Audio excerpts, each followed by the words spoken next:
So hello guys. So ఈరోజు నేను U9లో registration ఎలా చేయాలో చెప్తాను. సో ఫస్ట్ ఆఫ్ ఆల్ వచ్చేసి మీరు ఈ ఈ లింక్లో అనేది ఫస్ట్ ఉన్న లింక్ని క్లిక్ చేయండి. సో ఆ లింక్ని క్లిక్ చేశాక మీరు ఈ ఇంటర్ఫేస్కి అయితే వస్తారు.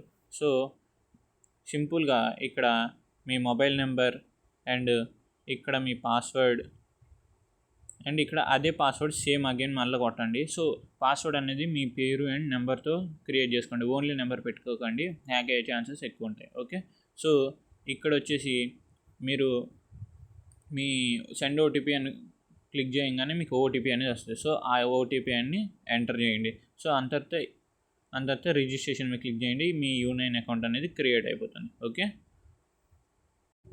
సో నెక్స్ట్ వచ్చేసి ఈ లింక్లో సెకండ్ ఉన్న లింక్ని అయితే క్లిక్ చేయండి. సో ఈ లింక్ని క్లిక్ చేస్తే యాప్ ఒక లింక్ అది. ఓకే, సో ఆ లింక్ని క్లిక్ చేయగానే మీరు ఈ యొక్క ఇంటర్ఫేస్ అనేది మీకు ఓపెన్ అవుతుంది. సో ఈ ఇంటర్ఫేస్ ఓపెన్ అవ్వగానే సో ఈజీగా డౌన్లోడ్ చేయండి.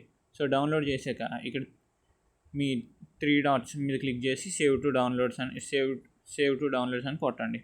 ఓకే, సో ఆఫ్టర్ దట్ మీరు ఏం చేస్తారంటే మీ ప్లే స్టోర్ యొక్క ప్లే ప్రొటెక్షన్ అనేది ఆఫ్ చేసుకోండి. సో మీరు ప్లే స్టోర్కి వెళ్ళాక సో ఇక్కడ మీ ప్రొఫైల్ మీద క్లిక్ చేయండి. సో క్లిక్ చేశాక మీకు అనేది ఇలా ఇంటర్ఫేస్ అనేది వస్తుంది. తర్వాత ప్లే ప్రొటెక్షన్కి వెళ్ళండి. సో వెళ్ళాక ఇలా ఒక ఇంటర్ఫేస్ అనేది వస్తుంది. తర్వాత పైన కనిపిస్తున్న సెట్టింగ్ బటన్ క్లిక్ చేయండి. సో ఇది క్లిక్ చేశాక మీకు ఇక్కడ 2 ఆప్షన్స్ అనేది వస్తుంది. సో ఇది మీకు ఆన్లో ఉంటుంది. సో మీరు ఆఫ్ చేసేయండి. So it easy. తర్వాత మీరు యాప్ అనేది ఇన్స్టాల్ అనేది మీ ఫోన్లో అయిపోతుంది. ఓకే, సో దాని తర్వాత మీరు చేయాల్సిన పని ఏంటంటే బ్యాంక్ అకౌంట్స్ అనేది ఓపెన్ చేయండి. సో బ్యాంక్ అకౌంట్స్ అనేది మినిమం 3 ఉంటే మీరు ఎర్నింగ్ అనేది స్టార్ట్ చేయొచ్చు.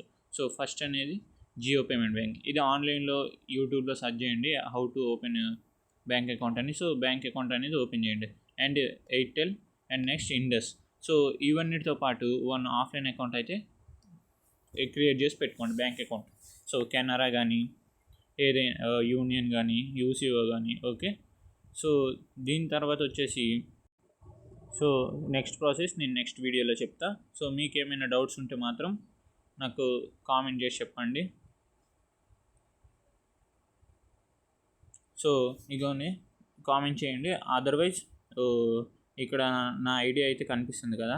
సో దీన్ని అయితే కాంటాక్ట్ అవ్వండి. నేను మీకు ఏ ప్రాబ్లం ఉన్నా సో నా వల్ల అయితే సొల్యూషన్ అనేది చెప్తాను. Okay, thank you.